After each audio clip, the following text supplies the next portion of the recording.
നിനക്ക് 11ാം വർണ്ണത്തിൽ ആത്മാനാത്മ ലക്ഷണം പറഞ്ഞ സമയത്തിൽ ആത്മാവ് പരിപൂർണനെന്നും അനാത്മാവ് പരിച്ഛിന്നനെന്നും കാണപ്പെടുന്ന സകലതും അധ്യാത്മെന്നും ഉപദേശിക്കപ്പെട്ടിരിക്കുന്നു. ഇങ്ങനെ ആയിട്ട് ഇപ്പോൾ ആത്മലക്ഷണത്തെ കുറിച്ച് നീ വാദിക്കുന്നു. അതിനാൽ നീ ശിഷ്യനാണോ അഥവാ എതിർവാദം ചെയ്യുന്നവനോ എന്ന സന്ദേഹമുണ്ടാകുന്നു. ശിഷ്യനാണെങ്കിൽ മറുപടിയും കൃപയാൽ അനുഗ്രഹവും ചെയ്യാം. പ്രതിവാദിയായാൽ ശാന്തനായി മൗനമായിരിക്കാം. അല്ലെങ്കിൽ കോപത്തിനാൽ ശാപം ഏറ്റുവാങ്ങേണ്ടി വരും. സ്വാമിക്ക് അല്പം ശുദ്ധിയുണ്ടായി. അതാണ് കാരണം. കാര്യം ഈ 11 വർണ്ണങ്ങളിലായിട്ട് സീതയുടെ ഭർത്താവ് രാവണെന്ന് പറഞ്ഞ് പോയിട്ട് അവസാനം സീതയുടെ ഭർത്താവ് രാവണനാണെന്ന് ചോദിക്കുക. മനസ്സിലായി? എന്നതിന്റെ അർത്ഥം കേട്ടില്ല, ആരും കേട്ടില്ല എന്നുള്ളതാണ്. അപ്പൊ ഈ രൂപത്തില് വന്നു കഴിഞ്ഞാൽ പറയാണ്, ഇതിനെപ്പറ്റി സമ്പൂർണമായി നിനക്ക് പറഞ്ഞു കഴിഞ്ഞ് തന്നു. നമ്മളുടെ അവസ്ഥയും അങ്ങനെയാണ്. നമ്മൾ കേട്ടു എന്ന് കഴിഞ്ഞാലും പൂർണ്ണമായും നമ്മൾ കേട്ടില്ല, അല്ലേ? കേട്ടില്ല. കേൾക്കാതെ അർത്ഥം മനസ്സിലായോ? അനുഭവത്തിലേക്ക് വരുള്ളൂ. അത് തന്നെ തന്റെ ഉള്ളിലേക്ക് അനുഭവമായിട്ട് വരും. ഒരു സംശയവും പിന്നെ അവശേഷിക്കില്ല. ഇതാണ് ശ്രവണം. ഇവിടെ പറയുന്നു, ഞാൻ 11ാം വർണ്ണകത്തിൽ, എന്നുവെച്ചാൽ ഇപ്പൊ കഴിഞ്ഞ വർണ്ണകത്തിൽ ആത്മലക്ഷണത്തെ പറഞ്ഞ അവസരത്തിൽ ആത്മാവിനെ പറ്റി എന്ത് പറഞ്ഞു? ആത്മാവ് പൂർണ്ണനെന്നും അനാത്മ പരിച്ഛിന്നനെന്നും. അനാത്മാവെന്ന് പറഞ്ഞാൽ ആത്മാവല്ലാതിരിക്കുന്നതെല്ലാം പരിച്ഛിന്നങ്ങളാണെന്നും. പരിച്ഛിന്നങ്ങളെന്ന് വെച്ചാൽ മനസ്സിലായത് എന്താണ്? അതിലുള്ളതാണ്. ക്ലിപ്തമാണ്. ക്ലിപ്തം ഇത്ര ഇട്ടവട്ടമാണത് എന്നൊക്കെ പറഞ്ഞു തന്നു. അതുപോലെ സകലതും അധ്യസ്ഥമെന്ന് പറഞ്ഞു. ഇതെല്ലാം തന്നിൽ തോന്നുന്ന കാര്യങ്ങൾ മാത്രമാണ്, താനല്ല. തന്നിൽ തോന്നുന്നതും തന്നാൽ അറിയപ്പെടുന്നതും. തന്നാൽ അറിയപ്പെടുന്നതിന്റെ മനസ്സാണല്ലോ ഇത് അറിയുന്നത്. ആ മനസ്സിന് സാക്ഷിയായിട്ട് ഈ ആത്മാവ് ഇരിക്കുന്നു. ആത്മാവ് ഒന്നിനാലും അറിയപ്പെടുന്നില്ല. പിന്നെ എങ്ങനെയാണ് ഇരിക്കുന്നത്? ഈ കരണങ്ങൾ പ്രകാശിപ്പിച്ച് അതിന്റെ ധർമ്മത്തിന് അനുകൂലമായിരിക്കുകയാണ്. എല്ലാത്തിനും അനുകൂലമാണോ? എല്ലാത്തിനും അതിന്റെ സാന്നിധ്യം മാത്രം കൊണ്ടാണ് എല്ലാം ജഡமான ഉലകമെല്ലാം ചേട്ട ചെയ്യും എന്നാണ് പറഞ്ഞിരിക്കുന്നത്. ആത്മസാന്നിധ്യം മാത്രം കൊണ്ട് ജഡമായിരിക്കുന്നതെല്ലാം ചേഷ്ടിക്കും. അപ്പൊ ചേഷ്ടയുടെ കാരണം അതിനെന്തെങ്കിലും ഉള്ളതല്ല, അത് ആത്മസന്നിധിയിൽ ആയതുകൊണ്ടാണ് എന്ന് നമ്മൾ ധരിപ്പിക്കുകയാണ്. അങ്ങനെ ഇരിക്കുന്ന ആത്മസ്വരൂപത്തെ ഉണരാതിരിക്കുന്നതിന് ഉള്ള പ്രതിബന്ധം എന്താണ്? യഥാർത്ഥത്തിൽ അവർ പറയുന്നു, മനസ്സിന്റെ അശുദ്ധിയാണ്. ഉണരാതിരിക്കാനുള്ള പ്രതിബന്ധമായി നിൽക്കുന്നത് മനസ്സിന്റെ അശുദ്ധി. ഈ അശുദ്ധിയെ നീക്കിയാൽ അത് കരതലമല പോലെ ഇത് പുതിയതായി പ്രകാശിക്കാനല്ല പോണത്. പക്ഷെ നമുക്കത് അനുഭവവേദ്യമായി വരെയാണ്. മറ്റത് നമ്മൾ വിചാരിക്കുന്ന ഒരു ടാസ്ക് പോലെ എന്തൊക്കെ ചെയ്യുമ്പോൾ ഇതിങ്ങനെ വരുമെന്ന്, അങ്ങനെയല്ല. എല്ലാം ഇതിന്റെ സാന്നിധ്യ വിശേഷം കൊണ്ട് ആണ് നടക്കുന്നത്. ഈ അന്ധകരണം അതിന്റെ തൊഴിൽ ചെയ്യുന്നത് ഏതിന്റെ സാന്നിധ്യത്തിലാണ്? ആത്മസാന്നിധ്യത്തിലാണ് അത് ചെയ്യുന്നത്. യസ്യ സന്നിധി മാത്രേണ, ഇതിൽ തന്നെ പറയും, ദേഹേന്ദ്രിയ മനോബുദ്ധി. ഈ മനസ്സും ചിത്തവും ബുദ്ധിയും എല്ലാം ഈ യസ്യ സന്നിധി മാത്രേണ, ഈ സന്നിധി മാഹാത്മ്യം കൊണ്ടാണ് പ്രവർത്തിക്കുന്നത്. അന്ധകരണം അതിന്റെ ധർമ്മത്തെ ചെയ്യുന്നത് ഏതിനെ ആശ്രയിച്ചാണ്? ആശ്രയിക്കല്ല, അതിന്റെ സാന്നിധ്യം കൊണ്ട് ഇത് ചെയ്യണം. ആത്മാവിന് യാതൊരു കർത്തൃത്വം ഇതിലില്ല. അതിനെപ്പറ്റി പറയുന്ന ഇതാണ്, സൂര്യൻ ലോകത്തെ പ്രകാശിപ്പിക്കുന്നു. ഈ സൂര്യൻ ഈ പ്രകാശിപ്പിക്കുന്ന സൂര്യന് ഇതൊരു പണ്ഡിതന്റെ വീടെന്നോ ഇതൊരു പാമരന്റെ വീടെന്നോ വ്യത്യാസമില്ല. അതുപോലെ ഇത് ഒരു ആരോഗ്യവാന്റെ ഒരു രോഗിയുടെ വ്യത്യാസമില്ല. ഇതെന്തുകൊണ്ടാണ്? നിഷ്പക്ഷമായിട്ട് സൂര്യൻ പ്രകാശിപ്പിക്കുന്നു എന്ന് പറയുമ്പോഴും സൂര്യൻ ഒന്നും ആഗ്രഹിച്ചല്ല സൂര്യൻ പ്രകാശിപ്പിക്കുന്നത്. വേറെ ഒത്തി പറഞ്ഞാൽ ഈ സൂര്യന്റെ സാന്നിധ്യം കൊണ്ട് ഇതെല്ലാം ഇങ്ങനെ ഇരിക്കുകയാണ്. ഇതുപോലെയാണ് ഈ ചെറിയൊരു ഉദാഹരണം വേദത്തിൽ പറഞ്ഞിരിക്കുന്ന ഈ സൂര്യൻ തന്നെയാണ്. സൂര്യൻ ഉദിക്കുന്നതാണല്ലേ നമ്മൾ പകലെന്ന് പറയണത്, അല്ലേ? ഇപ്പൊ രാവിലെ സൂര്യൻ ഉദിച്ചിട്ടുണ്ടെങ്കിൽ കുട്ടികളെല്ലാം കുളിച്ച് പിന്നെ ഇത് കഴിച്ച് പിന്നെ സ്കൂളിലേക്ക് പോകും. പിന്നെ ഉദ്യോഗസ്ഥരെല്ലാം അവരവരുടെ ജോലികളിൽ വ്യാപൃതരാണ്. ഓരോരുത്തരും അവരവരുടെ ജോലികളിൽ വ്യാപൃതരാകുന്നത് ഈ സൂര്യന്റെ ഉദിക്കുമ്പോഴാണല്ലോ. അപ്പൊ അതുകൊണ്ട് അവർ പറയുന്നു ഇതിന് എല്ലാത്തിനും കാരണക്കാരൻ ഈ സൂര്യനാണെന്ന് പറഞ്ഞാൽ അതെങ്ങനെ ശരിയല്ലേ? അതുപോലെയാണ് ആത്മാവ് അകർത്താവാണ്, ഒന്നും ചെയ്യുന്നില്ല. അതുപോലെ തന്നെ അത് ഒന്നും ചെയ്യിപ്പിക്കുന്നുമില്ല, ചെയ്യുകയില്ല, ഒന്നും ചെയ്യിപ്പിക്കുകയില്ല, ഒന്നിന് പ്രേരകനുമല്ലത്. ഇങ്ങനെ ഇരിക്കുന്ന ആത്മസ്വരൂപത്തെ ഉള്ളതുപോലെ അറിയുന്ന ഇതിനെയാണ് ജ്ഞാനം എന്ന് പറയുന്നത്. ജ്ഞാനം എന്ന് പറയുന്നു ആ അറിയുന്ന രൂപത്തിൽ അതിൽ ജ്ഞാനം ഫലിച്ചാൽ അവർ പറയുന്നു സകല അനർത്ഥങ്ങളിൽ നിന്നും ഒരാൾക്ക് എന്നേക്കുമായി മോചിതനാകാൻ സാധിക്കും. പറഞ്ഞു സകലതും ഇതിൽ അധ്യസ്ഥമാണ്. അധ്യസ്ഥം എന്ന് പറഞ്ഞ അർത്ഥം എന്താണ്? ഇതിൽ തോന്നുന്ന കാര്യങ്ങളാണ്. എല്ലാം തന്നാൽ അറിയപ്പെട്ടുകൊണ്ടല്ലേ ഇരിക്കുന്നത്. അറിയപ്പെട്ടുകൊണ്ടിരിക്കുന്നത് എങ്ങനെ അറിവാകും? ഇതിനെല്ലാം സൂര്യൻ എങ്ങനെയാണോ ഇതിനെല്ലാം പ്രകാശിപ്പിച്ച് ഇതിലൊന്നും ചേരാതിരിക്കുന്നത് പോലെ ആത്മസാന്നിധ്യം കൊണ്ട് ഇതെല്ലാം ജഡമാന ഉലകമെല്ലാം ചേർത്തേ ചെയ്യും. ഇത് ആ കൈവല്യത്തിലൊരു ശുദ്ധിയാണ്. ഇങ്ങനെയാണെന്ന് മനസ്സിലാക്കുക. അനാത്മ വിഷയങ്ങളെയാണ് പറയുന്നത് പരിച്ഛിന്നങ്ങളാണ്. പരിച്ഛിന്നങ്ങൾ എന്ന് വെച്ചാൽ അതിന് ആദ്യ വരമ്പുകളുണ്ട്, അതിന് ക്ലിപ്തതയുണ്ട്. അത് ഇത്രയുള്ളൊരു സ്പെസിഫിക് ആണോ? ആത്മാവിനെ പറ്റി പറയുന്നത് എന്താണ്? അനന്തം. അനന്തം എന്ന് പറയാൻ പോലും പറ്റില്ല, കാരണം അതിന് അവാസ്മന സഹോദരമാണ്. അനന്തം എന്ന് പറഞ്ഞാലും ഈ ചെറിയ കാര്യങ്ങളെ വെച്ചുകൊണ്ട് പറയുന്ന പോലെ ആയിപ്പോ. അങ്ങനെ ഒന്നുമില്ല, അത് മാത്രമേ ഉള്ളൂ. അങ്ങനെ അങ്ങനെ ഇരിക്കുന്ന ആത്മസ്വരൂപികളാണ് നാമല്ല. ഇതിനെ ഉണരാതിരിക്കുന്ന അജ്ഞാനം കൊണ്ട് നമ്മളെല്ലാം എങ്ങനെ ഇരിക്കുന്നു? ദുഃഖികളും പിന്നെ ഒരു കഥയില്ലാത്തവരുമായി ഇരിക്കുക. ഇത് ഉണർന്ന് ജ്ഞാനം കൊണ്ട് ഇവർ തിരിച്ചറിയും താൻ ആത്മസ്വരൂപമാണ്, ബ്രഹ്മസ്വരൂപമാണെന്ന് തിരിച്ചറിഞ്ഞ് ആ വിദേഹമുക്തിയിലേക്ക് പോകും. വിദേഹമുക്തി എന്ന് പറയുന്നത് വേറൊന്നുമല്ല, ഇനിയൊരു ജന്മം ഇനി വരില്ല. ഇതോടുകൂടി ജനനമരണ സംസാരം അവസാനിക്കും. ഇതിനെയാണ് നമ്മൾ ആഗ്രഹിച്ച് പ്രവർത്തിക്കേണ്ടതും പ്രവർത്തിക്കേണ്ടതും ഇതിനെ ആഗ്രഹിച്ചാൽ പ്രവർത്തിക്കേണ്ടത്. ഇതാണ് പറഞ്ഞു വരുന്നതിന്റെ താരം. പറയണം, ഞാൻ നിനക്ക് 11-ാം വർണ്ണകത്തിൽ ആത്മലക്ഷണം പറഞ്ഞ സമയത്തിൽ ആത്മപരിപൂർണനെന്നും അനാത്മ പരിച്ഛിന്നനെന്നും കാണപ്പെടുന്നതെല്ലാം അധ്യസ്ഥമെന്നും ഉപദേശിക്കപ്പെട്ടിരിക്കുന്നു. ഇങ്ങനെ ആയിട്ടും ഇപ്പോൾ ആത്മലക്ഷണത്തെ കുറിച്ച് നീ വാദിക്കുന്നു.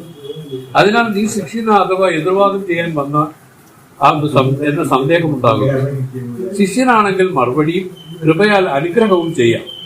പ്രതിവാദിയായാൽ ശാന്തമായി മൗനമായി ഇരിക്കാം, അല്ലെങ്കിൽ കോപത്തിനാൽ ശാപം ഏറ്റുവാങ്ങേണ്ടി വരും. തങ്ങളുടെ കോപം പ്രതിവാദിയിൽ ഫലിക്കുമോ എന്നാണെങ്കിൽ ശിഷ്യന്മാർക്ക് ഉപദേശ നിമിത്തം ചെയ്യുന്ന അനുഗ്രഹം ഫലിക്കുമെന്നാൽ പ്രതിവാദിയിൽ ചെയ്യുന്ന നിഗ്രഹവും ഫലിക്കും. ലോകത്തിൽ നിഗ്രഹാനുഗ്രഹ സാമർഥ്യമുള്ള ഈശ്വരനും ബ്രഹ്മജ്ഞാനിക്കും വാസ്തവത്തിൽ ഭേദമില്ലെന്നറിയുക. വാസ്തവത്തിൽ ഈശ്വരനും ബ്രഹ്മജ്ഞാനിയും ഒരു വ്യത്യാസവും ഇല്ലെന്നാണ് പറയുന്നത്. എന്നാലും ചെറിയ വ്യത്യാസമുണ്ട്. ഈശ്വരൻ ഈ ലോക സൃഷ്ടി മുഴുവൻ വലിയ ബൃഹത്തായ ഒരു സൃഷ്ടി ഈശ്വരൻ ചെയ്തിരിക്കുകയാണ്. ഒരു ജ്ഞാനിക്ക് അങ്ങനെ ചെയ്യാൻ പറ്റില്ല. പക്ഷെ എങ്കിലും അദ്ദേഹത്തിന് സൃഷ്ടിക്കാൻ പറ്റും. പറഞ്ഞില്ല, സ്മോൾ സ്കെയിലിൽ സൃഷ്ടിക്കാൻ പറ്റും. അതൊക്കെയാണ് നമ്മൾ കണ്ടിരിക്കുന്നത്. കണ്ടല്ലേ, ഓരോരോ മഹത്തുക്കളെ ശ്രദ്ധിച്ചാൽ മനസ്സിലാവും. അവർക്ക് ഒരാളിനെ അനുഗ്രഹിക്കാൻ പറ്റും. നാരായണ ഗുരുദേവനെ കാണാനായിട്ട് ഒരിക്കലും ഒരു കുഷ്ഠരോഗി വന്നു. കഥ അറിയാമല്ലോ. എന്തൊക്കെ ചികിത്സ ചെയ്തിട്ട് പോയില്ല, അത് കുഷ്ഠരോഗം. അവസാനം സ്വാമിയെ കാണാൻ വന്നിങ്ങനെ നിൽക്കുകയാണ്. സ്വാമിയുടെ സ്വഭാവം എന്താണ്? ഒന്നും നോക്കൂല, ഒന്നും കാണുന്ന പോലെ ആർക്കും തോന്നൂല, പക്ഷെ എല്ലാം അറിഞ്ഞുകൊണ്ടിരിക്കുകയാണ്. അവസാനം ഇയാള് ഒരു ഭിക്ഷക്കാരനാണ്. അയാൾ ദൂരെ മാറി നിന്നു. കാരണം വേറൊന്നുമില്ല, വലിയ വലിയ പ്രമാണികളും ധനികന്മാരും ഒക്കെ മുമ്പേ നിൽക്കുകയാണ്. അപ്പൊ പിന്നെ ഇങ്ങനെ താനിങ്ങനെ മുമ്പോട്ട് വരാൻ പറ്റുമെന്നുള്ള ആ ഒരു വിഷമത്തിൽ അയാൾ ഒത്തിരി അകന്നു നിന്നു. കുറെ കഴിഞ്ഞപ്പോൾ സ്വാമി ഇങ്ങനെ നോക്കിയപ്പോൾ അയാൾ അടുത്ത് വന്നപ്പോൾ ഒന്നും പറഞ്ഞില്ല. സ്വാമി ഇങ്ങനെ വെറുതെ ഒന്ന് നോക്കി, ദേഹം മുഴുവനും ഒന്ന് മുഴുകി. ഇതിനെ മാറി അവിടുന്ന് കുറച്ച് കഴിഞ്ഞപ്പോഴത്തേക്ക് ഇതിനിടയ്ക്ക് ഒരു സമ്പന്നനായ ഒരാൾ വന്നു. അയാള് സ്വാമിക്കൊരു വിലപിടിപ്പുള്ള ഒരു സാധനം ദാനം ചെയ്തു കൊടുത്തു. അറിയാം എന്തിനാണ് കൊടുത്തത്? വാച്ചാണ്, എന്തോ ഒരു സാധനം, മോതിരം. മോതിരം. ഇത് വാങ്ങിച്ച് സ്വാമിക്ക് എന്തിനു മോതിരം? സ്വാമി മോതിരം ഇട്ടുകൊണ്ട് ഇനി പോകാൻ പോകണം. സ്വാമി അത് വാങ്ങിച്ച് കാഷ്വലായിട്ട് അവിടെ വെച്ചു.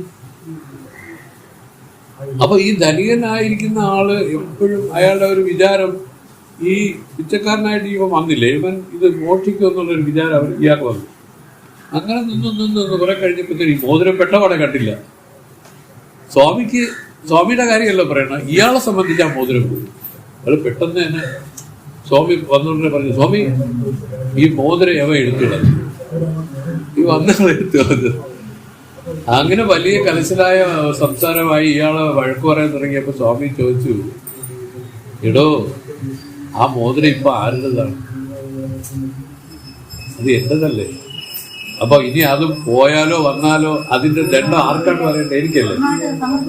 സമർപ്പിച്ചില്ലേ? അപ്പൊ താനിത് എനിക്ക് താനെനിക്കിത് തന്നപ്പോഴിത് എന്റേതായില്ലേ?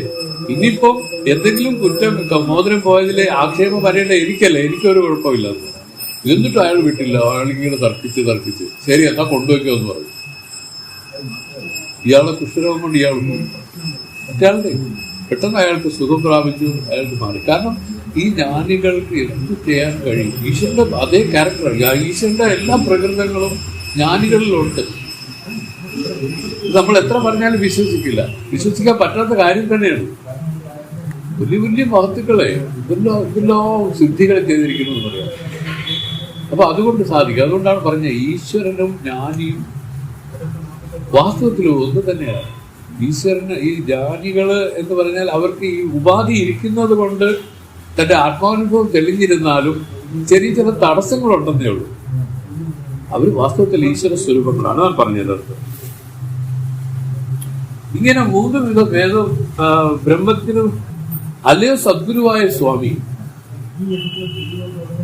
കൃപയ്ക്ക് പ്രാപ്തമായിരിക്കുന്ന ശിഷ്യനാണ് ഞാൻ. എനിക്കൊരു സംശയമുണ്ടായി, അതുകൊണ്ട് ചോദിച്ചതല്ലാതെ കുതർക്കത്തിനാലല്ല.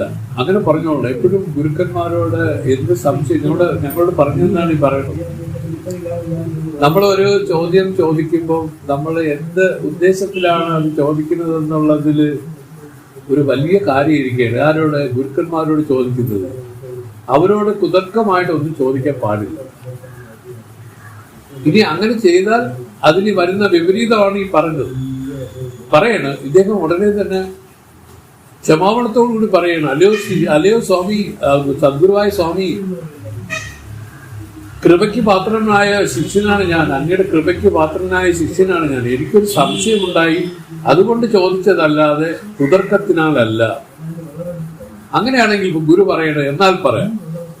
ഈ ദേശകാല വസ്തു പരിച്ഛേദം മൂന്നും സ്വഭാവത്തിൽ ദേഹത്തിനല്ലാതെ പരിപൂർണനായ പ്രത്യേകാത്മാവിന് പരിച്ഛേദത്രയവുമില്ല.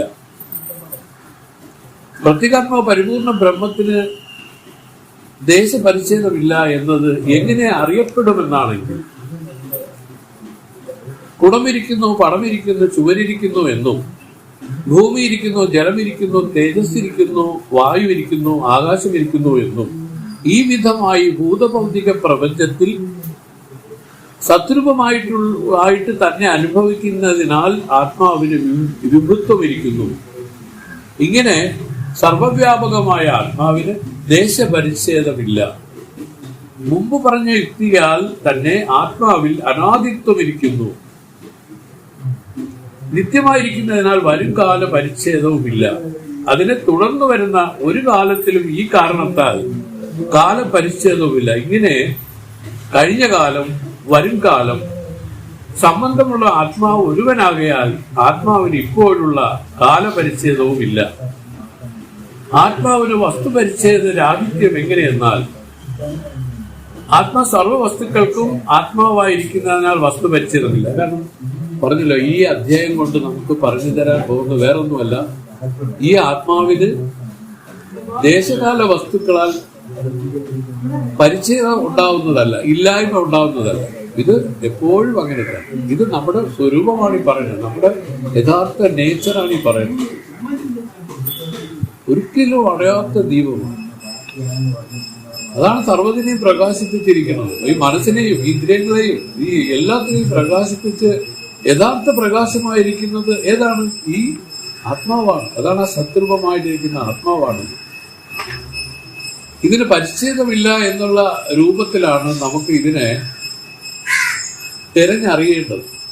അങ്ങനെ നമ്മില് ഈ ആത്മാവ് എങ്ങനെ ഇരിക്കുന്നു എന്ന് ചോദിച്ചാൽ നമുക്കറിയാം, നമുക്ക് ജാഗ്രത അവസ്ഥ വരുന്നുണ്ട്. ഈ ജാഗ്രത അവസ്ഥയിൽ നമ്മൾ ഈ ലോകമെല്ലാം കാണുന്നു, ഇതെല്ലാം കാണുന്നു, ഇതിലെല്ലാം പ്രവൃത്തി ഉണ്ടാകുന്നു. ഇതിനെ അറിഞ്ഞുകൊണ്ടൊരു ആളുണ്ട്, ജീവനുണ്ട്. പക്ഷെ ഈ ജീവൻ സ്വപ്നത്തിലില്ല. കാരണം സ്വപ്നത്തിലും അവിടെ വേറൊരു സൂക്ഷ്മലോകത്തെ ഉണ്ടാക്കി അതിൽ ഈ പറഞ്ഞ കണക്ക് ദുഃഖിക്കുകയും സന്തോഷിക്കുകയും ചെയ്യുന്ന ഒരു ജീവൻ അവിടെ ഉണ്ട്.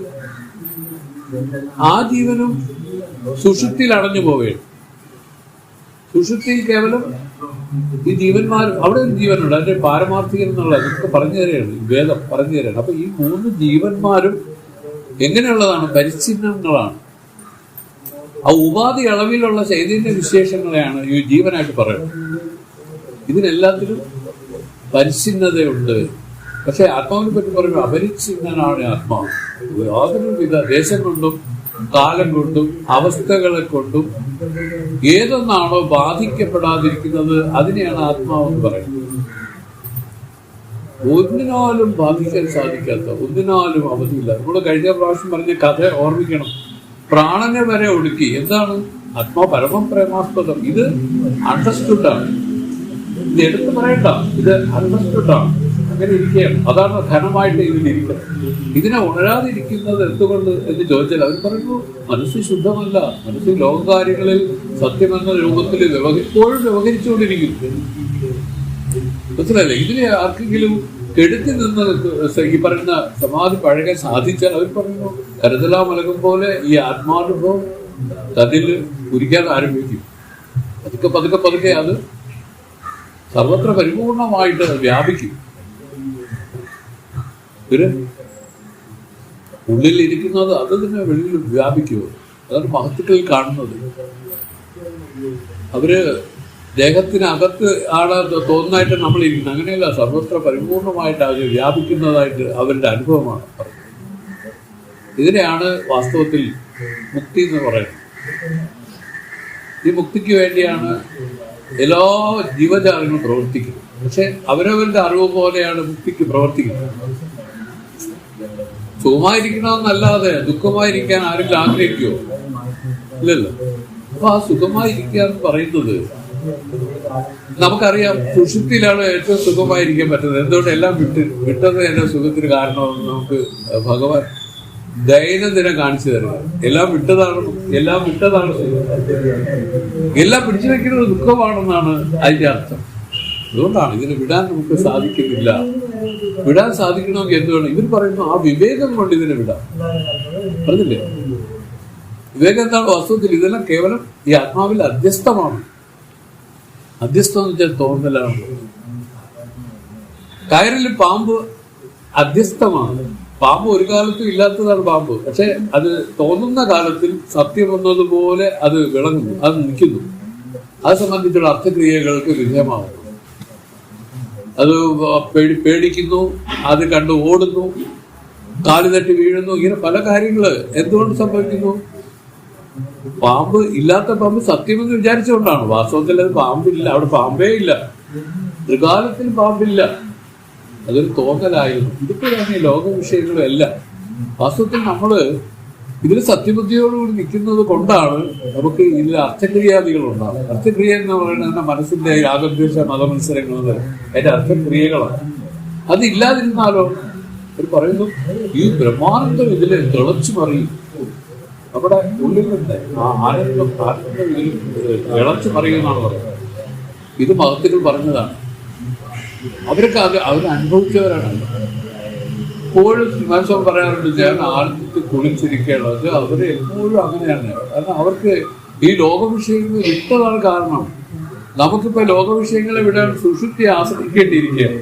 സുഷുപ്തി ആശ്രയിച്ചാലും നമുക്ക് അവിടെ വിട്ടതിന്റെ സുഖം നമുക്ക് ഡയറക്റ്റ് ആയിട്ട് നമുക്ക് ആർക്കും അനുഭവം ഇല്ല. പിന്നെ ഉറങ്ങിയിട്ട് വന്നതിന് ശേഷം പറയാം നല്ല രസമായിരുന്നു, നല്ല സുഖമായി ഉറങ്ങി എന്നൊക്കെ പറയും. ഇതേ ഉള്ളൂ. യഥാർത്ഥത്തിൽ ആ ബ്രഹ്മാനന്ദത്തെ ബോധപൂർവം അറിയുന്നതിനെയാണ് ശാസ്ത്ര അഭ്യാസത്തിലൂടെ അതിലേക്ക് പോകുന്നത്. നമുക്ക് എന്തുകൊണ്ടാണ് ഈ ലോകം തോന്നുകയും അതിൽ പ്രവൃത്തി ഉണ്ടാവുകയും ചെയ്തിരിക്കണമെന്ന് ചോദിച്ചാൽ അവർ പറഞ്ഞു ഇതുകൊണ്ടാണ് തനിക്ക് തന്റെ ശ്രേയസ് ഇതിലാണ് ഇരിക്കണമെന്നുള്ള ഒരു തെറ്റിദ്ധാരണ മാത്രമാണ്. അങ്ങനെ നമ്മൾ നോക്കിയപ്പോൾ മഹത്തുക്കളെല്ലാം അതിനെ അനലൈസ് ചെയ്തു. രാജാവിനെയാണ് അവർ അനലൈസ് ചെയ്തത്. ഒരു രാജാവിനും സുഖമില്ല, എത്ര ധനികനായാലും സുഖമില്ല, ഒന്നിനും ഈ ലോകോപാധികളെ പിടിച്ച് ആർക്കും സുഖമായിരിക്കാൻ ഇന്നുവരെ സാധിച്ചിട്ടില്ല. ഇതിനെ ഉണരണം, ഇതിനെ ഉണരുക, ഇതിനെ വിവേകം കൊണ്ട് തിരിച്ചറിഞ്ഞിട്ട് സുഖമെന്ന് പറയുന്ന ആത്മാവിലാണ് ഇരിക്കുന്നത്. ആ ആത്മാവ് എങ്ങനെ ഇരിക്കുന്നു? തന്റെ ഉള്ളിൽ ആത്മാവായിട്ട് എന്ന് വെച്ചാൽ ഈ കരണങ്ങൾക്കെല്ലാം സാക്ഷിയായിട്ട് അപരിച്ഛിന്നമായിട്ട് ഒരു സമയത്ത് ഉദിക്കുകയോ ഒടുങ്ങുകയോ ചെയ്യാത്ത ഒരു പൊരുളായിട്ട് ഇരിക്കുന്നു. ഇതാണ് അറിവ്. ഈ അറിവിന് ഒരിക്കലും ഭംഗം വരുന്നില്ല. ഗുരുദേവൻ പാടിയിട്ടില്ല, അറിവിലും ഏറി അറിഞ്ഞിടുന്നവൻ തൻ ഉരുവിലും ഒട്ട് പുറത്തും ഉജ്ജ്വലിക്കും. അറിവെന്ന് പറഞ്ഞാൽ നമ്മളെ ഇന്ദ്രിയങ്ങളെ കൊണ്ടുള്ള അറിവെന്ന് പറയുന്നത്. ഈ അറിവിനും ഏറി അറിയാന്ന് പറഞ്ഞാൽ ആത്മാവിനെ അറിയുക എന്നുള്ളതാണ്. വാസ്തവത്തിൽ ആത്മാവിനെ അറിഞ്ഞു കഴിഞ്ഞാൽ അതിന്റെ അർത്ഥം ഉരുവിലും ഒട്ട് പുറത്ത് ഉജ്ജ്വലിക്കും, കനുവിന് കണ്ണുകൾ അഞ്ചും ഉള്ളടക്കി തെരുതെര വീണു വണങ്ങി ഓതിടണം.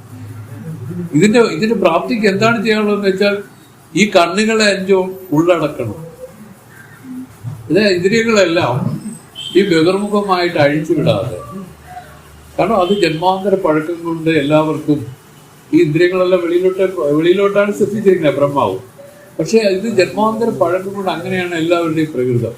പക്ഷെ കാണുമ്പോൾ സ്വാമി പറയും, ഈ കാണുമ്പോൾ എന്തിനാണ് കാണേണ്ടത്? തന്നെയാണ്. ഈ കാണുന്ന ഇതെല്ലാം തനിക്ക് കണ്ണാടികളാണ്. ഇതിനെ കണ്ണാടിയാക്കിക്കൊണ്ട് തന്നെ അറിയാനുള്ള ഒരു കാര്യമാണ് യഥാർത്ഥത്തിൽ ഉള്ളത്. ഒരു ജ്ഞാനിയെ കണ്ടു കഴിഞ്ഞാൽ ഒരിക്കൽ രമണ ഭഗവാനെ കാണാനായിട്ട് എവിടെയോ ഒന്നോ വലിയൊരു സന്യാസിയെ പോലുള്ള ഒരാൾ ചെന്നു. അയാള് എത്രയൊക്കെ ശ്രമിച്ചിട്ട് സ്വാമി അയാളെ നോക്കുന്നില്ല. സ്വാമി ഇങ്ങനെ നോക്കിക്കൊണ്ടിരിക്കുകയാണ്. കാരണം അവരാരെയും നോക്കില്ല. അവര് നോക്കണമെങ്കിൽ അവരിലൂടെ തന്നെ നോക്കിക്കൊണ്ടിരിക്കും. ചേച്ചി കണ്ണാടി നമ്മൾ നോക്കണ എന്തിനാണ്? കണ്ണാടിയാണ് നോക്കുന്നത്. കണ്ണാടിയിലൂടെ തന്നെ നോക്കിക്കൊണ്ടിരിക്കുക. ഇതാണ് ഇതിന്റെ അകത്തുള്ള രഹസ്യം. മനസ്സിലായോ? കണ്ണാടി വെച്ചിട്ട് കണ്ണാടിയാണോ നോക്കുന്നത്? കണ്ണാടിയിലൂടെ തന്നെയാണ് നോക്കുന്നത്. ഇതുപോലെ ഈ ലോക വിഷയങ്ങളെല്ലാം കണ്ണാടിയുടെ സ്ഥാനമാണ്. ഇതിലൂടെ നോക്കേണ്ടത് ആരെയാണ്? തന്നെയാണ്. ആ തന്നെ നോക്കുന്നത് എങ്ങനെയാണ്? അതിന്റെ ലക്ഷണങ്ങളെയാണ് വേദം നമുക്ക് പറഞ്ഞു തരുന്നത്. മനസ്സിലായില്ലേ? ഇതിൽ നോക്കുക എന്ന് പറഞ്ഞാൽ അർത്ഥം ഈ മനസ്സാണ് ഇതിനെ നോക്കണത്. യഥാർത്ഥത്തില് ഈ ചിതാഭാസം എന്ന് പറയുന്നത് ജീവൻ. ആ ജീവൻ അത് അന്ധകരണത്തിൽ പ്രതിഫലിച്ചിരിക്കുന്ന ചൈതന്യം, അതാണ് ഇതിനെ നോക്കുന്നത്, ത്രിപിടി രൂപമായിട്ട് നോക്കുന്നത്. പക്ഷെ യഥാർത്ഥത്തിൽ ആത്മ അതിന് സാക്ഷിയായിരിക്കുന്നു. ഇതിനെയാണ് അവർ നോക്കിക്കാണുന്നത്. അപ്പൊ അവർക്കെല്ലാം ജ്ഞാനത്തിന് ഹേതുക്കളായിട്ടാണ് ഈ ലോകം ജ്ഞാനികൾക്ക് ഇരിക്കുന്നത്, അല്ലേ? ജ്ഞാനത്തിന് ഹേതുവായിട്ടാണ്. നമുക്കോ അജ്ഞാനത്തിന് ഹേതുവായിട്ടിരിക്കുന്നു. ഇതിന് വ്യത്യാസമേ ഉള്ളൂ. ജ്ഞാനത്തിന് ഹേതുവാക്കുന്ന രൂപം എന്ന് പറഞ്ഞാൽ വിവേകമാണ്, മാത്രമേ ഉള്ളൂ, വേറൊന്നുമില്ല. ആ വിവേകത്തെ ഈ ശാസ്ത്രങ്ങളിൽ നിന്നും ഗുരുമുഖത്തു നിന്നും മനസ്സിലാക്കിക്കൊണ്ട് ഒരുപാട് പഠിക്കേണ്ട കാര്യമൊന്നും ഇല്ല. ഇതില് പഠിച്ചത് അല്പമാണെങ്കിലും അതിന്റെ താല്പര്യത്തെ ഗ്രഹിച്ചുകൊണ്ട് ഒരാൾ ഇരിക്കുമെങ്കിൽ കരുതലാമലകം പോലെ ഈ ആത്മാനുഭവം ഇതിൽ തിളച്ചു മറിയും എന്നാണ് പറയുന്നത്. നമുക്കെല്ലാം അതിനുള്ള അർഹതയുണ്ട്. കാരണം എല്ലാവരും അധികാരികളാണ് ഇതില്. പണ്ട് പറഞ്ഞു ബ്രാഹ്മണരാണ് ഇതിന് അധികാരികളെന്ന് പറഞ്ഞു കുറെ വേദങ്ങൾ വളച്ചൊടിച്ച് തിരിച്ചു മറിച്ചൊക്കെ വെച്ച്, അതൊക്കെയാണ് നമ്മൾ പലതും പൂർവപക്ഷമായിട്ടിരിക്കണം. അങ്ങനെയല്ല വേദം. ഈ വേദം എല്ലാവരും അധികാരികളാണ്. കാരണം മനുഷ്യനായിട്ട് ജനിച്ചാൽ ഇതിന് അധികാരിത്വം ഉണ്ടെന്നാണ് പറയുന്നത്. കാരണം എന്താണ്? രമണഭഗവാൻ പറഞ്ഞില്ലേ? അപ്പൊ ഒരാൾ പറഞ്ഞു, സ്വാമി എനിക്ക് അതിൽ അധികാരമുണ്ടോ എന്ന് ചോദിച്ചു. സ്വാമി പറഞ്ഞു, നീ എനിക്ക് ഞാൻ എന്നൊക്കെ പറഞ്ഞില്ലേ, അതുകൊണ്ട് നിനക്കും അധികാരം ഉണ്ടെന്ന് പറഞ്ഞു. ഞാനെന്ന് പറഞ്ഞില്ലേ നീ? ഞാനെന്ന് പറഞ്ഞാൽ അതിന്റെ അർത്ഥം നിനക്ക് ആ ഞാന് തിരിച്ചറിയാക്കുന്നല്ലേ അർത്ഥം. അതിനിപ്പോ അവർ പറഞ്ഞു സാമാന്യമായിട്ട് അറിയാൻ പറ്റുന്നുള്ളൂ. അതിനെ വിശേഷമായി അറിയണമെങ്കിൽ എന്ത് ചെയ്യണം? അതിനെ ഉറ്റു നോക്കണം. കരിവിനു കണ്ണുകൾ അഞ്ചും ഉള്ളടക്കി തെരുതര വീട് വണങ്ങി ഓതിടാണ്. അത് അതിന് ഈ പിന്നെ ഉള്ളടക്കി വീട് വണങ്ങി ഓതിടെന്ന് വെച്ചാൽ അത് ഒരുതരം രാക്ഷസീയമായ ഒരു രീതിയിലല്ല അതിനെ പ്രാപിക്കുന്നത്. സാത്വികമായിട്ട് തന്നെ അതിനെ പ്രാപിക്കും. മത്സരിച്ചല്ല, ദാസഭാവത്തിലാണ് അതിനെ പ്രാപിക്കുന്നത്. എളുപ്പത്തിലൂടെയാണ് അതിനെ പ്രാപിക്കേണ്ടത്. അങ്ങനെ പ്രാപിക്കാൻ പറ്റുമത്? ഇങ്ങനെയൊക്കെയാണ് മഹത്തുക്കൾ നമുക്ക് പറഞ്ഞു തന്നിരിക്കുന്നത്. ഇവിടെ പറയുന്നു, പ്രത്യേകാത്മ പരിപൂർണ ബ്രഹ്മത്തിന് ദേശപരിച്ഛേദമില്ല എന്നത് എങ്ങനെ അറിയപ്പെടുന്നു എന്നാണെങ്കിൽ, കുടമിരിക്കുന്നു, പടമിരിക്കുന്നു, ചുവരിരിക്കുന്നു, ഭൂമി ഇരിക്കുന്നു, ജലമിരിക്കുന്നു, തേജസ് ഇരിക്കുന്നു, വായു ഇരിക്കുന്നു, ആകാശം ഇരിക്കുന്നു എന്നും വിധത്തിലെ ഭൂതഭൗതിക പ്രപഞ്ചത്തിൽ സദ്രൂപമായിട്ട് തന്നെ അനുഭവിക്കുന്നതിനാൽ ആത്മാവിന് വിഭുത്വം ഇരിക്കുന്നു. ഈ പറഞ്ഞതിന്റെ അർത്ഥം എന്താണെന്നറിയാം. യഥാർത്ഥത്തിൽ ഒരു വസ്തു തോന്നണമെങ്കിൽ അതിനെ തോന്നുന്നതിന് ഒരു ഇടമോ ഒരു ആശ്രയകർത്താവും വേണ്ടേ? വാസ്തവത്തിൽ വിളങ്ങുന്നത് ഈ ലോകമെന്ന് പറയുമ്പോഴും വിളങ്ങുന്നത് താനാണ്. ആത്മാവാണ് വിളങ്ങുന്നത്. ഈ ലോകം വിളങ്ങുന്നു എന്ന് പറയാൻ അതിന്റെ അർത്ഥം ചിന്താൻസോളം പറഞ്ഞു തന്നു. ആത്മാവ് വിളങ്ങുന്നു, താൻ വിളങ്ങുന്നു, ഞാൻ ഉണ്ട് എന്നാണ് ഈ ലോകവസ്തുക്കൾ ഉണ്ട് എന്ന് പറഞ്ഞതിന്റെ അർത്ഥം. ഈ ഭൗതിക കാര്യങ്ങൾ പറയുന്ന പോലെ അല്ലേ? ഉണ്ടെന്ന് പറഞ്ഞാൽ ഞാനുണ്ടേ എന്ന് ധരിക്കണം. ആ ഞാൻ ഉള്ളവനെ താൻ ഉള്ളത് കൊണ്ടാണ് ഇത് ഇല്ലാത്തത് ഇതെല്ലാം വിളങ്ങിക്കൊണ്ടിരിക്കുന്നത്. ഇല്ലാത്തെന്ന് പറയാൻ കാര്യം എന്ന് പറയാം, ജാഗ്രതത്തിലുണ്ടെങ്കിൽ സ്വപ്നത്തിൽ ഇല്ലല്ലോ, ഉണ്ടോ? നമുക്ക് മനസ്സിലാവുന്നുണ്ടോ? കാരണം ഇത് ഭയങ്കര ഭയങ്കര വിചാരമായിട്ടുള്ള രീതിക്കാണ് ഇതിന് നിൽക്കുന്നത്. നല്ല ബുദ്ധി ഇതൊക്കെ വേണം. ഇവർ പറയുന്നത് യഥാർത്ഥത്തിൽ ഇത് ഉണ്ടെന്ന് പറഞ്ഞാൽ അതാണോ? ഈ വിളങ്ങുന്നതാണ് ഇതെല്ലാം. പക്ഷെ വിളക്കുന്നത് ആരാണ് വിളക്കുന്നത്? കണ്ണാണോ വിളക്കുന്നത്? ചോദിക്കുന്നതാണ്. കണ്ണാണോ വിളക്കുന്നത്? മനസ്സാണോ വിളക്കുന്നത്? ബുദ്ധിയാണോ വിളക്കുന്നത്? അതാണ് ആരാണ് വിളക്കുന്നതെന്ന് നോക്കാനായിട്ട് നമ്മൾ ശ്രമിച്ചു പോകുന്നതിനെയാണ് സവികല്പ സമാധി പഴകുന്നതെന്ന് പറയുക. അതിന്റെ അർത്ഥം ഇതിനെ പഴകുന്ന രൂപത്തിൽ ഇതിനെല്ലാം വിട്ട് വിട്ട് വിട്ട് വിട്ട് നിൽക്കുന്ന ഒരു നിലയിൽ തന്റെ ആത്മസ്വരൂപം പ്രകാശിക്കും. ഇപ്പൊ ഇതിന്റെ തടസ്സം എന്താണെന്ന് ചോദിച്ചാൽ ഇതെല്ലാമാണ് എന്നുള്ള തെറ്റിദ്ധാരണയാണ്. അതാണ് ഇതിൽ അധ്യസ്ഥമായിരിക്കുന്ന ഇതിൽ സത്യത്തോടു കൂടി കാണുന്നതാണ്. കയറിലെ പാമ്പ് വാസ്തവമല്ല, പക്ഷെ പാമ്പ് കാണുന്ന സമയത്തോളം അതിൽ അർത്ഥക്രിയകൾ ഉണ്ടാവുന്നതായിട്ട് പറഞ്ഞില്ലേ? എന്നാൽ ആ അർത്ഥക്രിയകൾ എന്ന് വെച്ചാൽ വേറൊന്നുമില്ല. രാഗദ്വേഷം, ഇതുപോലെ പേടി, ഭയം, ഇതൊക്കെ ഉണ്ടാവാൻ കണ്ടില്ലേ? പക്ഷെ അത് എപ്പോൾ മാറും? ഈ കയറിൽ പാമ്പില്ലെന്ന് കാണണം. യഥാർത്ഥത്തിൽ കയറാണെന്ന് അറിയുന്ന ബുദ്ധിക്ക് ഈ പാമ്പ് നിമിത്തം ഉണ്ടായ എല്ലാ വ്യവഹാരങ്ങളും ഇല്ലാതായി. അതുപോലെ ഈ ലോകം വാസ്തവത്തിൽ താൻ തന്നെയാണ്. ഇതെല്ലാമായി നിൽക്കുന്നത് ഈ ഞാൻ തന്നെയാണ്.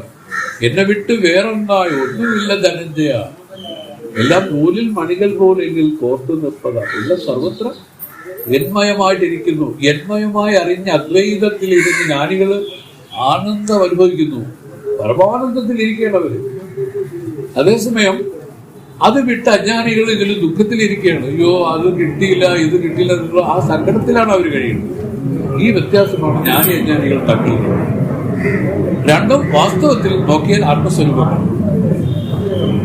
കൈവലത്തിൽ ഒരു പദ്യം പറയുന്നതിന് പൊന്നിലം ആദരാശി പൊരുന്തിനർ പൊരുന്താർ ഉള്ളം തന്നിൽ അന്തരത്തിൽ ജീവസാക്ഷി മാധ്യരമായി നിർത്തും. എന്നിലങ്ങളിലും മിക്ക എഴുന്നിലം അവറ്റിൽ മേലാം നന്നിലം വരവുമേഘ നായകൻ പറങ്ങൾ പൊന്നു. അതായത് പറയുന്ന ഇതാണ്, പൊന്ന് നിലം മാതർ. ഇതിൽ ആശയുള്ളവരും ആശയില്ലാത്തവരുടെയും ഉള്ളം തന്നിൽ അന്തരത്തിൽ മണ്ണാശ, പൊന്നാശ, പെണ്ണാശ, ഇങ്ങനെയാണ് 3 ആശകളിരിക്കുന്നത്. ഇതിൽ പൊരുന്തിനവരായിട്ടാണ് അജ്ഞാനികളിരിക്കുന്നത്. ഇതിൽ പൊരുന്തുന്നവരായിട്ട് അജ്ഞാനികൾ, ഇതിൽ പൊരുന്താവരാത്തവരായിട്ടാണ് ജ്ഞാനികളിരിക്കുന്നത്. പക്ഷെ ഇവര് രണ്ടുപേരുടെയും ഉള്ളം തന്നിൽ അന്തരത്തിൽ ജീവസാക്ഷി മാത്രമായി നിൽക്കും. ഇത് ജ്ഞാനിയെന്നോ അജ്ഞാനിയെന്നോ പറഞ്ഞിട്ട് അത് ആത്മസ്വരൂപത്തെ കുറച്ച് കാണാൻ പറ്റില്ല. രണ്ടുപേരുടെയും ഹൃദയത്തിൽ, ഉള്ളിൽ തള്ളിൽ, അന്തരത്തിൽ ഒരേപോലെ പ്രകാശിച്ചു കൊണ്ടിരിക്കുന്നതാണ് ഈ ആത്മാ. ഇതാണ് നമുക്ക് പറഞ്ഞു തരുന്നത്. അതുകൊണ്ട് എല്ലാവരും ആത്മസ്വരൂപികളാണ്. ഒരു ജ്ഞാനിയുടെ ദൃഷ്ടിയിൽ സകലതും ആത്മസ്വരൂപങ്ങളാണ്. ഇത് നമ്മൾ ഏത് രൂപത്തിലെങ്കിലും ഇതിന് നമ്മൾ പഴകുകയോ ചിന്തിച്ച് ഉണരുകയോ ചെയ്താൽ ജ്ഞാനമുണ്ടാവും. ഇത് നമ്മൾ പ്രാർത്ഥനാ പദ്യത്തിൽ പോലും പറയും, യാതൊന്നു കാൺപതതു നാരായണ പ്രതിമ, യാതൊന്നു കേൾപ്പതതു നാരായണ സ്തുതികൾ, യാതൊന്നു ചെയ്വതതു നാരായണാർച്ചനകൾ, യാതൊന്നതൊക്കെ ഹരിനാരായണായ. എന്ത് തന്നെ ആയാലും നമ്മൾ എന്ത് ചെയ്യുന്നതായാലും അത് നാരായണ സ്തുതിയായിട്ടും ഇതായിട്ടുമാണ് നിൽക്കുന്നത്. സർവത്ര നാരായണന്റെ വേറൊന്നുമില്ല, ആത്മമയം എന്ന് പറഞ്ഞതാണ്. ആത്മാ തന്നെയാണ് സർവത്ര പരിപൂർണമായിട്ട് ഈ ആത്മാ വ്യാപിച്ചിരിക്കുന്നു. ആകാശം പോലെ. ഇത് ചെറിയൊരു ഉദാഹരണത്തിന് പറയണം. ആകാശവുമല്ല, അങ്ങനെയൊന്നും ജസ്റ്റ് പറഞ്ഞ് ചെറുതാക്കാൻ വേദം ഉദ്ദേശിക്കുന്നില്ല. ഒരു ഉദാഹരണത്തിന് പറഞ്ഞതെന്ന് മാത്രമേ. ഇതാ ഇപ്പൊ ഈ ചുവരിരിക്കുന്നു എന്ന് പറയുമ്പോൾ ഇരിക്കുന്നു എന്ന് പറയണമെങ്കിൽ താൻ ഇരിക്കുന്നു എന്ന അർത്ഥം മനസ്സിലാക്കിക്കോളൂ. താൻ ഇരിക്കുന്നത് കൊണ്ടാണ് ഇതെല്ലാം ഇരിക്കുന്നു എന്ന് തോന്നുന്നത്. ഇതിനെ വിളക്കിയിരിക്കുന്നത് താനാണ്. താനില്ലെങ്കിൽ, അപ്പൊ ചേച്ചിക്ക് സംശയം ഉണ്ടെങ്കിൽ ചോദിക്കാം, സുഷുപ്തിയിൽ അവിടെ ഒന്നും വിളങ്ങുന്നില്ലല്ലോ. അവിടെ വിളങ്ങുന്നു, അജ്ഞാനത്തെ വിളക്കിയിരിക്കുകയാണ്. സുഷുപ്തിയില് ആ മൂഢതയില് ആ ജീവൻ ഇരിക്കുന്നതിനെ വിളക്കിയിരിക്കുകയാണ്. ഇപ്പോഴും ഇതിനെ വിളക്കിക്കൊണ്ടിരിക്കുന്ന ഈ ആത്മാ. പിന്നെ അവിടെ ഇന്ദ്രിയങ്ങളും കരണങ്ങളും ഒക്കെ അവിടെ ലയിച്ചു പോയത് കൊണ്ട് നമുക്ക് അറിയുന്നില്ലെന്ന് മാത്രമേ ഉള്ളൂ.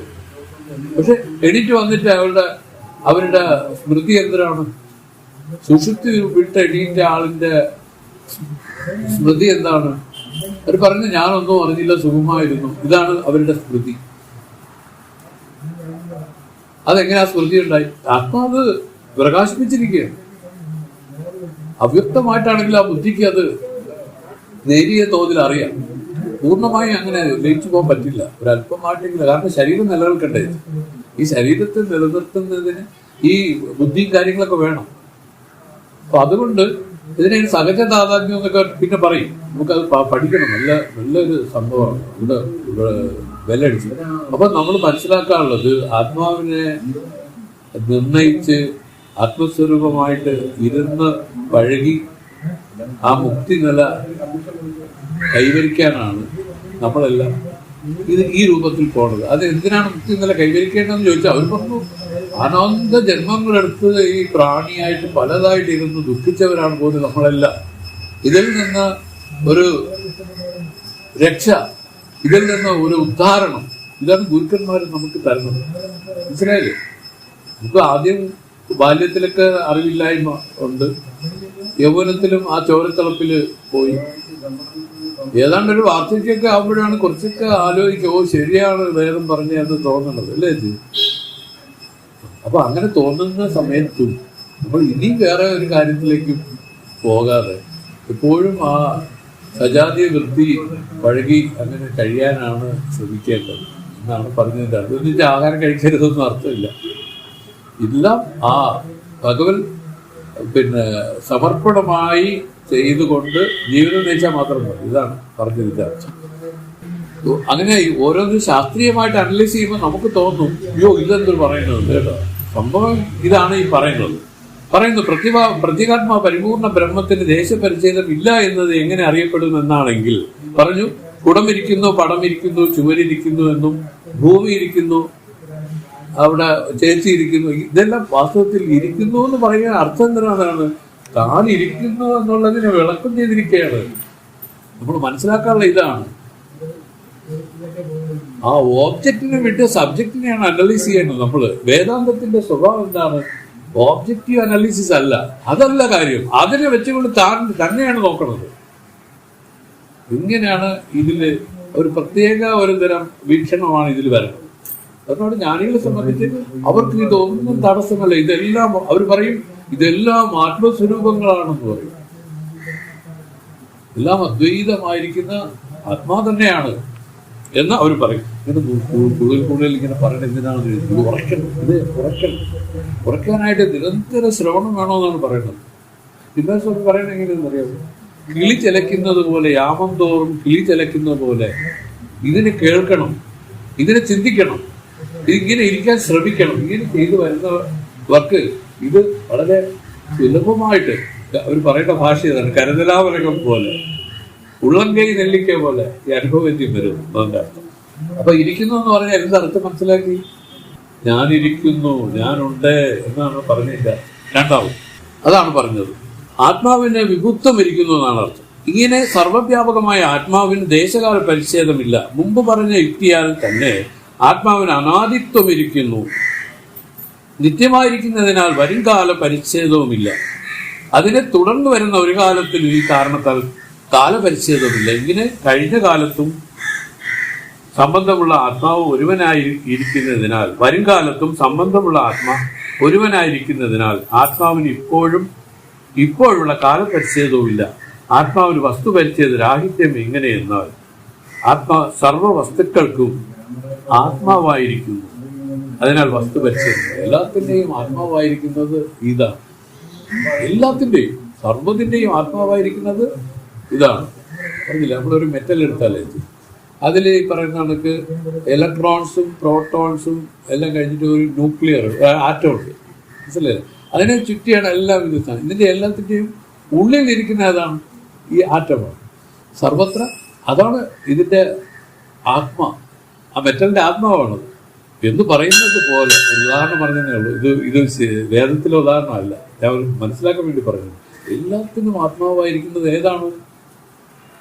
ഈ ആത്മാവ് തന്നെ, ഈ ഒരേ ഒരു ആത്മാ, അതിന് രണ്ടും മൂന്നില്ല എന്ന് നമ്മൾ മനസ്സിലാക്കുക. ഇങ്ങനെ നിരന്തരമായിട്ട് കേൾക്കുക, ചിന്തിക്കുക, ഇങ്ങനെ ഉണരുക, ഇങ്ങനെ ഉണരാൻ ശ്രമിക്കുന്ന വഴി ആ ഗുരുവിന്റെ കാരുണ്യം കൂടെ വന്ന് ഇത് അനുഭവത്തിലാവും. ദേവാദിദേവ സർവജ്ഞ സച്ചിദാനന്ദ വിഗ്രഹമാരമണ ഭൂദേശാത്ത ശീലക്കരുണാനിധേ ദീർഘദണ്ഡ നമസ്കാരം എന്നുള്ള ഗുരു സന്നിധവും ശരീരമർഷം പ്രാണഞ്ച